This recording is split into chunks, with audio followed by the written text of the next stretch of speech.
How's everyone doing this morning? Cool. Thank you for coming out. Thanks, Creative Mornings, for having me, for Rita. Nice to see so many people that are up so early. So full disclosure, I landed at 1:30 a.m. last night from New York, so I just ask for your patience and understanding if I take a snooze in the middle of the talk or something. Cool. So, as Rita mentioned, I'm an artist, filmmaker, and creative director. I've been independent for 5 years, and I work in a variety of mediums on a multitude of brand projects with agencies, direct-to-clients, film production, and then I do as much personal projects as humanly possible. And in being invited to give a talk about transparency, I thought it would be wise to start and be transparent about myself. So this is me as a kid. This is me as a cool kid at age 13. This is me as a less cool kid at age 18. This is the day after I had my wisdom teeth extracted. So. You were the first people to ever see this photo. This is me now, waking up in the morning. That's my girlfriend Allie making a cameo on the top right. This is Snuffy, who I've had since I was born and winds up in the bed still to this day. So I sleep with Snuffy. And this is a hair tie that after about 4 days of wearing my hair in a bun, I see this one woman's face of disgust. This is real talk here. Every 4 days, I'll take my hair tie out. After everything, I'll take this one out, and it'll look like that one does. And this is the pair of underwear I'm currently wearing. True story.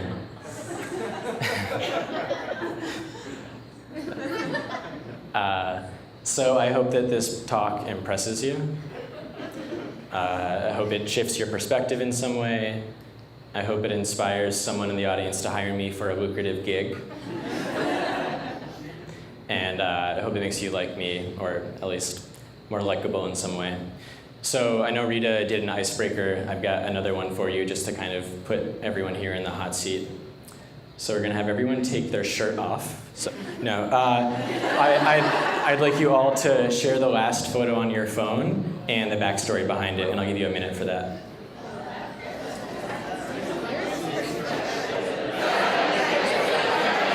All right, if you can hear me, clap once. If you can hear me, clap twice. If you can hear me, clap 3 times.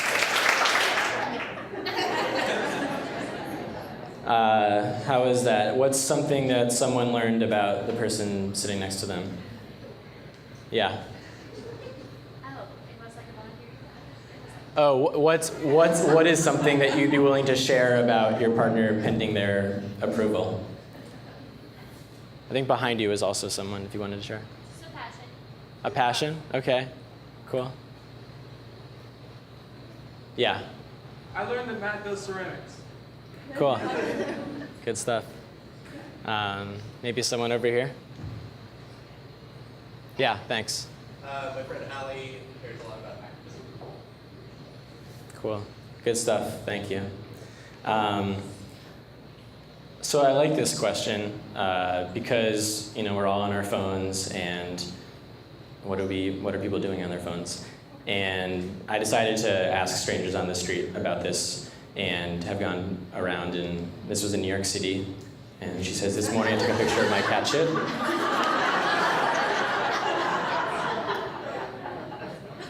This was in San Francisco. It's a picture of my husband's gravestone. He's been gone 5 years. And so you really never know, where someone's at, and what they're thinking, what's on their mind, what's in their heart. That's a strand I created called White Angel. It actually made me a little paranoid. I was in Los Angeles. That's me chilling out at the spa with the cucumber water and all that shit. And I like this prompt because it's inherently real and uncurated, and therefore, to me, it's a more transparent view into someone's life than, say, their Instagram feed, which is more curated. And so I've been to 9 cities where I've conducted this social experiment and created little films, and you can view them at lastphotoproject.com. And they've gotten a couple of Vimeo staff picks and seen around the internets, which has been cool because it's inspired filmmakers from around the world to conduct their own last photo projects in their respective cities. From Slovenia and Brazil and Korea to France and the Netherlands and Germany. And so to me, transparency is about engaging people in authentic ways and finding ways of including them, no matter how big or small. How many people here agree with this quote, "We live in a more transparent world than ever before"? Raise your hands high. Is it safe to say 3/4? Keep them up, keep them up. Maybe even more than 3/4, so a good amount of people agree with this quote. And you're in good company. This is from a Wired article in 2015. Dr. Nora Barnes, Director of Marketing Research at UMass Dartmouth, says people need to understand we're in a new era right now. That era is one of complete transparency. But do we really? Is this really what we're thinking? Someone's shaking their head. I don't know if we do. And I guess the thesis of my talk is coming at transparency with a critical lens and really questioning, is that the case? And I want to look at that through business, through art, through social. And I know this is a very creative community here, and I hope that as I go through these different facets, it's somewhat relevant to the artists, designers, filmmakers, et cetera, in the room. And yeah, I guess I'm not so sure that transparency is as prevalent as it is now. And then my second thesis is that the need for honest human voices is more important than ever. So let's get into this, transparency in business. I didn't have to look very far to find a couple of case studies here.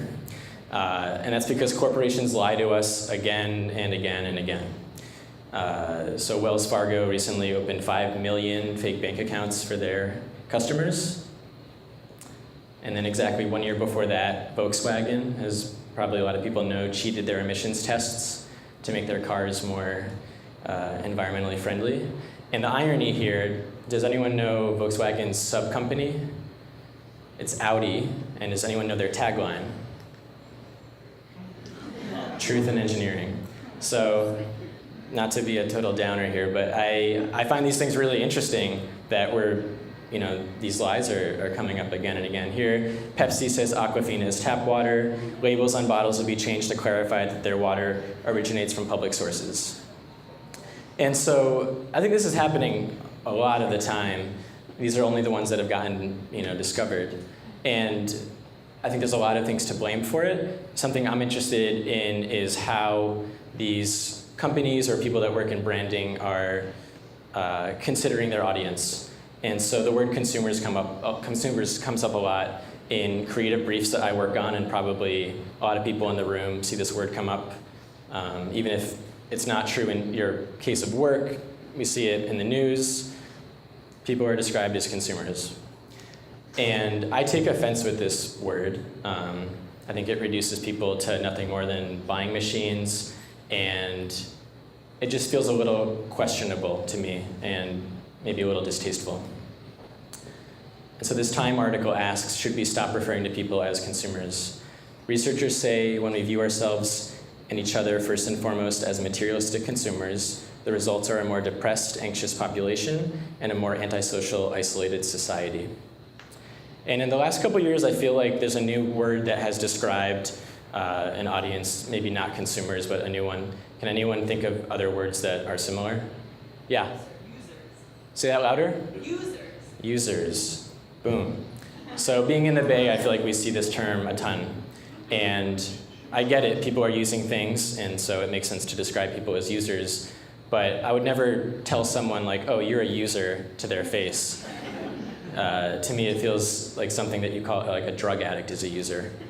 And so I think when we view people in this way as a consumer or as a user, we minimize their potential or their capacity for like full human experience. And as a quick case study, I wanted to share an internal strategy for an undisclosed meat stick company from my first job in advertising. So eating a blank makes me feel manly and cool. Eating meat is manly. Enjoying bold, spicy flavors is manly. Choosing my own snacks makes me feel grown up. It goes on and on.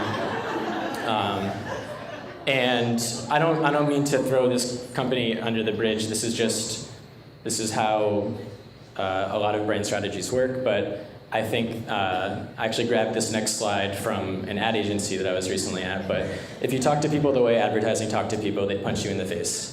And I'm not saying that's true across the board, and I work in advertising. It's my livelihood. I have tons of friends in the audience that work in advertising. I love you guys. I think that it's worth, for everyone that works in branding or even people that are being sold things, it's just worth questioning, what the dialogue is and what role transparency plays in that. And so I guess the question I want to ask is, what would happen if brands stopped considering their audiences as just consumers or users and treated them as people? How many people have called a 1-800 number and heard the term or the expression, "Thank you for holding, your call is important to us"? Now keep your hand up if you've experienced this after 30 minutes of being on the phone. No one has put their hand down. How about an hour? A couple of people. So I don't buy it. And San Francisco Fire Credit Union, if you're on hold with them for over 10 minutes, they'll give you a $10, essentially, they'll just give you $10 for your time. And to me, that's incredible. Everyone should go have an account with San Francisco Fire Credit Union. And I feel like they really believe that your call is important to them. They're paying that off. Come in and try the worst meatball sandwich that one guy in Yelp ever had in his life. This is great because they're being vulnerable and honest, and they're embracing, a perceived flaw, and to me that turns to a strength, and it's more confident. And I think the same things work in human interactions, right? The more flaws we show, the more trustworthy we seem. This is a Facebook post I wrote for Coca-Cola. We're trying to get exactly 18,392 likes and 3,523 comments on this post. What do you think happened? More. Yeah, they overshot it. But the next day, Coke's, the client wrote us back and said, "This is the most engaging Facebook post we've ever done." So they were really stoked. We were really surprised. And after questioning it, I've got to think that the reason that people really wanted to engage is that Coke was being, in this prompt, they were just being real with them. What does every brand want on Facebook? They want likes and they want comments. And so I think that in just pulling back the curtain and being hey, we want this, people were willing to step up. It wasn't manipulative. I next would like to play a film I made for the company Blackphone, which is the most secure smartphone. Do I think that data privacy is a serious issue? It's not on the front of my mind. I think we are pretty secure. I don't feel too threatened. So I'm just allow.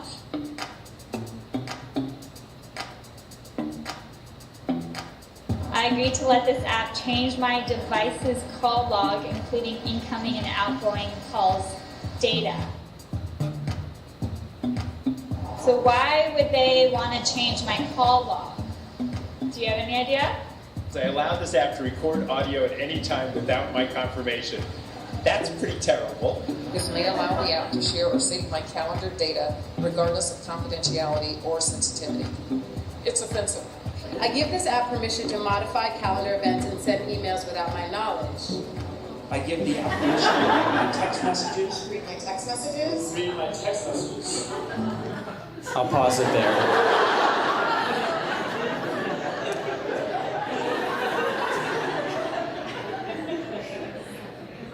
That woman's delivery was phenomenal. So this video got viewed hundreds of thousands of times. It got a lot of press coverage and attention. And I think the reason it did so well is that it was playing off of a human insight that we're all agreeing to terms and conditions without reading any of it. And so in its own way, the film helped educate people, even if it was kind of in a frightening, holy shit kind of way. I think that empowering people with knowledge is a beautiful way of communicating. So switching to transparency in art, which I guess a lot of the examples I show are in a direct response, I think, to capitalism or the commercialization of everything. So Banksy, and I'm guessing everyone in the room is familiar with Banksy, is a huge inspiration of mine. And I like the fact that the art Banksy makes is opinionated. I consider it really brave. It's got a queer point of view. It really feels like it's an individual speaking rather than a bunch of bureaucratic decision makers. Go to work, send your kids to school, follow fashion, act normal, walk on the pavement, watch TV, save for your old age, obey the law, repeat after me, I am free. And so to me, full disclosure is creative provocation. Marina Abramovich is a performance artist who had an exhibit at Museum of Modern Art in New York called The Artist is Present. And for those that aren't familiar, she sat in a chair with an empty chair across from her for 30 straight days, and people that came to the exhibit could wait in line and then sit down across from her and just gaze into her eyes and hold space with her. And there's a great documentary called The Artist is Present that I recommend. And to me, it's a very simple idea and concept, yet incredibly profound. And I think that what better example of someone fully disclosing themselves? The Bubble Project is by a friend and artist, G. Lee, who simply creates these speech bubbles and puts them on advertisements around New York City for passerbys to fill out. Have you seen my nipples? I used it to download porn. And I really like that he doesn't have an agenda. He's just creating a canvas for other people to speak. And this next one is from probably 10 years ago, but it says, I Bush. So you could probably replace that with someone else. Don't know who that would be. People are being invited and empowered to be themselves. And so regardless of what is on the speech bubble, I think it's about creating a platform that people can participate in. A couple years back, during the Occupy movement, creative partner Andy Dow and I wanted to raise awareness about the wealth disparity in America. And so found a bunch of facts and designed these infographics that we turned into rubber stamps and stamped them on dollar bills. And so this shows the US distribution of wealth, and that the 400 richest Americans have as much wealth as the bottom 150 million. And we passed these around, we stamped money, we spent it. This is the average worker pay versus average CEO pay. And you can see in the top left, that's the worker pay, and then versus the CEO pay. We like the idea of using the dollar bill as a canvas. And so those will be coming around, and I know exactly how many are there, so I don't get any ideas. This is the share of income growth in America, the US distribution of wealth, and a tongue-in-cheek one, future property of the 1%. And so we took these to protests, we stamped people's money, and we also made it so that it was open source and anyone could download an EPS vector file on our website and have their own stamps made, or they could use our template to print out a piece of paper, tape dollar bills onto the paper, run it back through, and stamp money that way. And yeah, I think making things participatory and open source is really exciting and a form of transparency. And this next slide is just because it was awesome to, we got commissioned by the Victoria and Albert Museum in London to do a stamp for the Queen Elizabeth 5-pound note, and that was a lot of fun. But really, I believe everything's a medium. I think that the Bubble Project is very creative in that way. I think that we exhibited it with Occupy George, but to me there's a lot of potential to engage people in honest ways when we view everything around as a potential medium. And so finally, transparency and social. And it's mostly going to be social media, but I want to start by just general socializing. I hear these expressions a lot.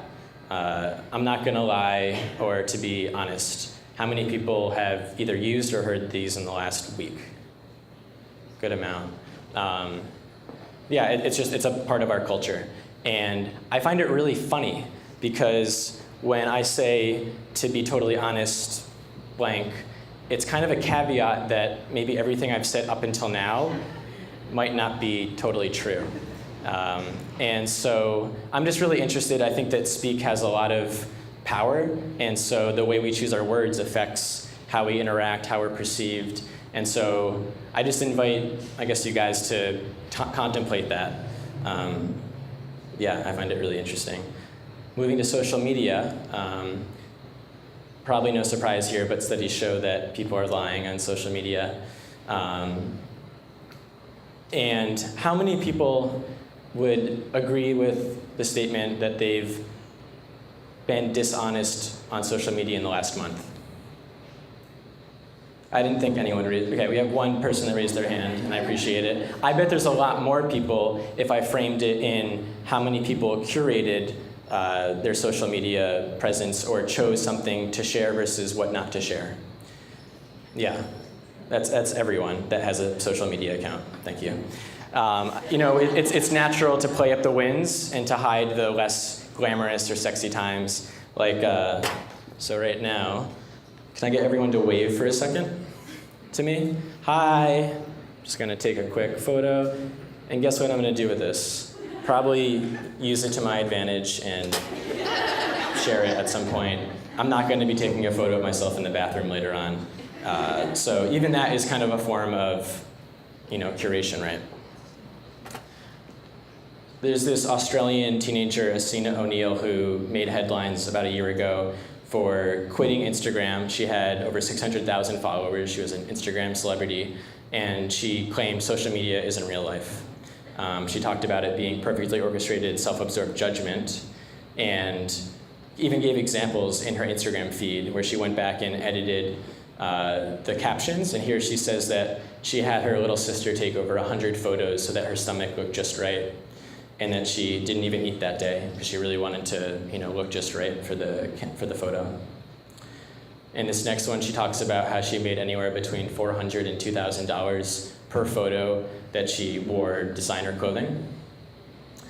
And so I'm really interested in how there is a perception that we live in this transparent world, and to an extent it's true, but I think it's wise to not trust that entirely. And so there's a quote I want to share by Lucy Clyde, who's a UK-based counselor and psychotherapist. "We've broken ourselves into bite-sized chunks. We are infinitely more complex than a selfie or 140 characters. If we believe that's all we are, it becomes impossible to tolerate the complexity of ourselves and other people. If we deny our own messiness, we can't really connect with other people and their own messiness. And that is really lonely and isolating." And so to me, she's speaking to breadth versus depth as well, and how on social media it's easy to connect with 1,000 people or, you know, a ton of people, but it's hard to have an intimate connection, right? And so sort of with the same spirit in mind, the last project I want to share is called Selfless Portraits, and I co-created it with artist Jeff Greenspan, and it's strangers across the world drawing each other's Facebook profile photos. And it was our attempt to use social media to facilitate a genuine, intimate interaction. And so these are people that don't know each other. We rigged the algorithm so that people would be assigned to each other from as far away across the globe as possible. So these are international connections. And it was super cool to see the creativity that people used in interpreting a stranger, knowing nothing else about them. And some people spent a crazy long time on them. And it was even cool to see the, more creative outside the box approaches.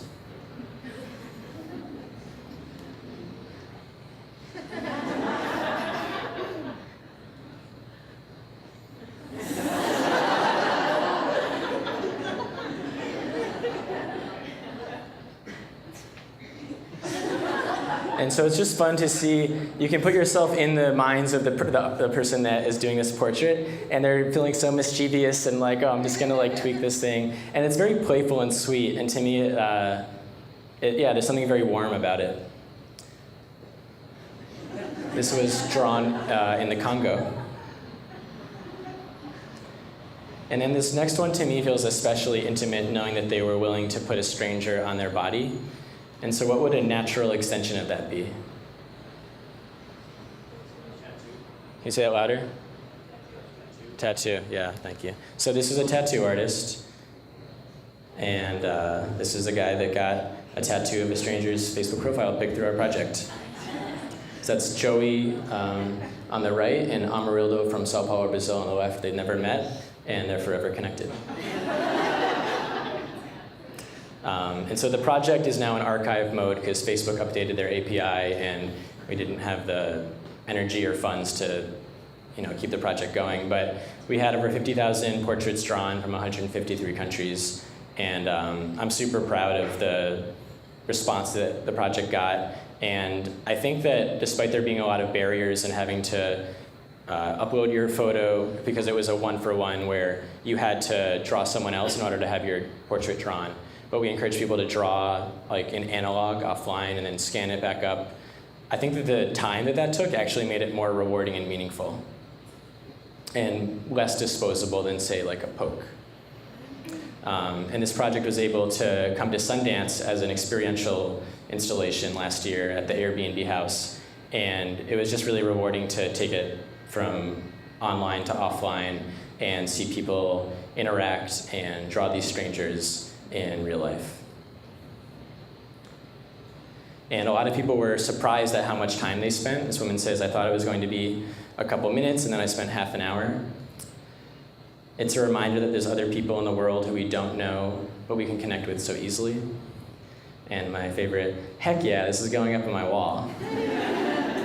And so I believe people are capable of so much more than share, like, and tweet. In the industry that many of us work in, metrics are really important, and they're helpful, and it's a great way of benchmarking the success of a project. And I'm grateful for that. And I think there's more to the success of a piece of communication, more so than just what are the numbers. And I think if we only look at the numbers, we're really doing a disservice to the experience. And very last, I just want to share this stencil that I made a couple years back when I was in a creative block. And I had already made plans with a friend to go out and spray this around, to have a stencil night. And so I had to make something, and I wasn't sure what I wanted to do. And so I just decided to own the creative block and make this stencil that says, I'm not sure what to say. And it was so cool to come back a couple days later, and some anonymous person had responded to me and said, it's okay. And so when in doubt, I'm a big believer in just telling it how it is, and I think full disclosure can be beautiful. And so I'll leave you with a quote by the late UK writer Quentin Crisp: everybody who tells the truth is interesting. So thank you.